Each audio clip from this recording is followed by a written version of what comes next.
একবার এক লোক জাহাজে করে দূর দেশে যাচ্ছিলেন।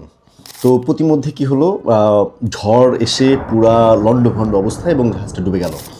এবং ওই জাহাজের যে সমস্ত লোকজন ছিল তারা যে ছিটকে কে কোথায় চলে গেল তার কোনো হদিস নেই। তো তারপর সেই লোকটি কী করলো, সেই লোকটি হচ্ছে একটা কাঠ ধরে ভাসতে ভাসতে একটা নির্জন একটা দ্বীপে এসে পড়লো। এবং দ্বীপে আসার পরে, এবং সে দ্বীপটা ছিল জনমানবহীন দ্বীপ, এবং সেই দ্বীপে আসার পরে সে তখন প্রথমে কিন্তু শুকরিয়া করলো যে আল্লাহ তাআলার কাছে, যে আল্লাহ তুমি আমাকে যে বাঁচাইছো এর জন্য তোমার কাছে অনেক অনেক শুকরিয়া। তো এরকম একদিন দুই দিন যাওয়ার পর সে কী করলো, খড়কুটো দিয়ে সে একটা থাকার মতো একটা জায়গা তৈরি করলো। তারপর হচ্ছে খাবার জন্য ওই দ্বীপটাতে যে সমস্ত ফলমূল ছিল সেগুলো খাওয়া শুরু করলো।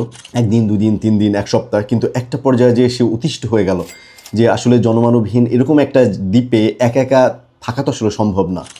তো সে প্রায় পাগলের মতো হয়ে গেল, এবং একটা পর্যায়ে যে কি হলো, মানে সে উন্মাদের মতো আচরণ করতে লাগলো একা একা, এবং সে আর শেষ পর্যন্ত ধৈর্য ধারণ করতে পারলো না।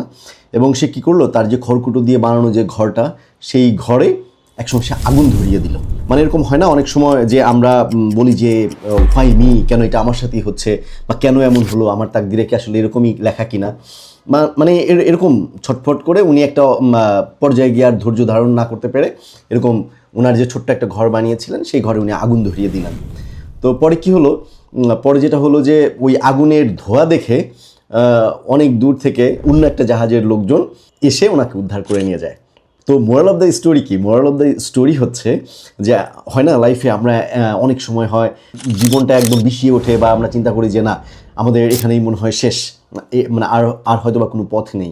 সো এরকম একটা পর্যায়ে গিয়ে অনেকে যেটা করে যে অনেকে আত্মহত্যা করে, অনেকে এমন এমন ডিসিশন নেয় যে ডিসিশনগুলো আসলে কখনোই নেওয়া উচিত না, মানে এরকম কিছু আমরা করে ফেলি। কিন্তু আল্লাহ সুবহানাহু ওয়া তাআলা সূরা বাকারার 214 নম্বর আয়াতে বলেছেন, জেনে রাখো আল্লাহর সাহায্য অতি নিকটবর্তী।